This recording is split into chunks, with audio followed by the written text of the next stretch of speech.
antara suami istri ada perdebatan mengenai alokasi akikahnya. Kalau suaminya mau diserahkan ke panti asuhan, berikan aja sekaligus uang buat masaknya. Sementara si istri pinginnya dimasak matang kemudian dibagikan kepada tetangga, karena banyak yang kondisi pandemi ini mereka membutuhkan gitu. Nah, dua hal tersebut pada mohon nasihat Ustaz. Masya Allah, barakallahu fikum. Alhamdulillah jemaah.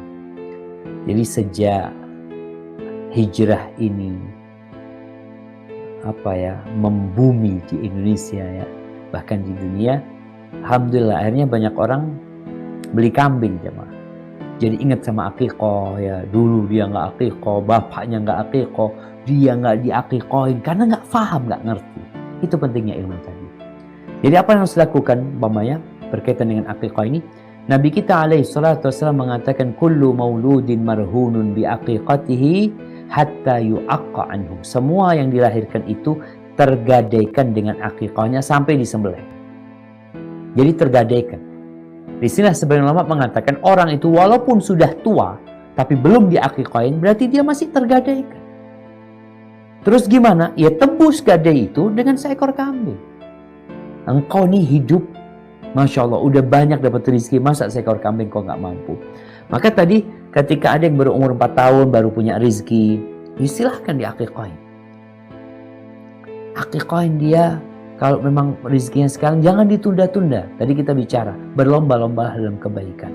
Oh nanti anak mau bulan ini, bulan itu. Segera laksanakan. Dan akikah itu ingat ibadah menyembelih seekor kambing. Laki-laki 2 ekor, kalau perempuan 1 ekor. Bukan makan. Berbeda dengan walimatun nikah. Itu bukan nyembelih kambingnya. Nabi SAW mengatakan kan, aulim walau bisyatin. Engkau adakan walimah walaupun dengan 1 ekor kambing. Jadi bukan 1 ekor kambingnya jadi tujuannya, tapi makannya yang jadi tujuan. Makanya walimah itu boleh pakai ayam, boleh pakai apa aja lah makanan, nggak harus seekor kambing. Tapi kalau bicara akikah, Nabi SAW menyuruh untuk menyembelih. Jadi seperti kurban. Seperti kurban. Gimana umur kambingnya? Kambingnya itu umurnya, kalau domba itu 6 bulan, kalau kambing itu 1 tahun. Umurnya seperti itu. Laki-laki 2 ekor, kalau anaknya laki 2 ekor kambing atau domba, kalau perempuan 1 ekor. Sembelih kambingnya. Pembagiannya seperti kurban, boleh. 1/3 mau disimpan, 1/3 mau dibagikan, 1/3 mau disodakohkan, mau dihadiahkan, silahkan. Ustadz, boleh mentahnya, boleh mentahnya. Nggak harus dimasak. Makanya kadang-kadang nih dalam beragama jemaah kita harus punya ilmu. Sehingga kita tuh nggak merasa berat dengan agama kita. Kalau hanya membeli seekor kambing lalu dipotong seperti kurban, insya Allah nggak berat. Kan sunnahnya hari ke-7. Kenapa orang kadang-kala, hari ke-14, hari ke-20 kadang-kala setelah sebulan, 2 bulan. Padahal dia mampu hari ke-7. Hanya saja dia mau buat acara. Usah kita kepingin undang-undang ini itu. Akhirnya kehilangan sunnah kita. Sesuatu yang ringan jadi berat. Kenapa Ustaz? Kalau sekarang Ustaz potongnya istri anak baru 7 hari. Jadi masih belum bisa terima tamu. Memangnya apakah akikah itu harus terima tamu antum? Enggak, bagikan mentahnya. Kalau orang nggak punya ya, dia, Ustaz kayaknya anak cuma punya uang 1,5 juta, cukup buat beli kambing Ustaz. Tapi kalau untuk masak kayaknya berat, udah kau potong.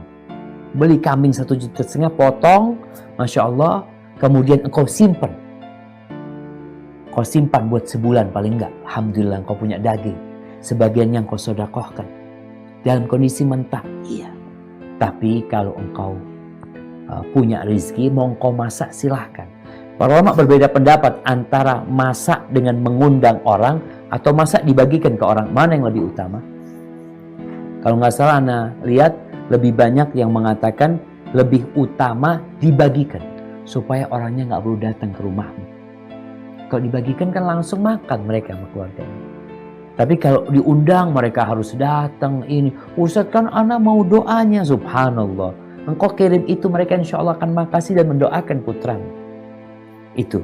Adapun pertanyaan tadi tentang lebih utama di mana Ustaz? Di panti asuhan atau di rumah?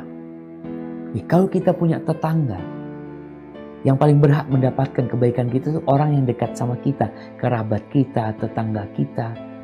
Dan ini penting jemaah, mempelajari tentang sodako. Ini kadang-kadang kita sodako kirim kemana, tetangga kita sendiri nggak dapat. Padahal mereka tahu engkau punya anak. Biasanya kan kalau orang, alhamdulillah insya Allah akikohnya, ternyata ya pepesan kosong. Hanya cerita akikohnya dibawa ke panti asuhan. Engkau mau kasih bagi panti asuhan, silahkan berbagi yang lainnya, nggak ada masalah. Tapi akikoh mungkin tetangga-tetanggamu, ya mereka yang lebih berhak mendapatkan kebaikanmu. Apalagi kerabat kita. Hadza wallahu a'lam.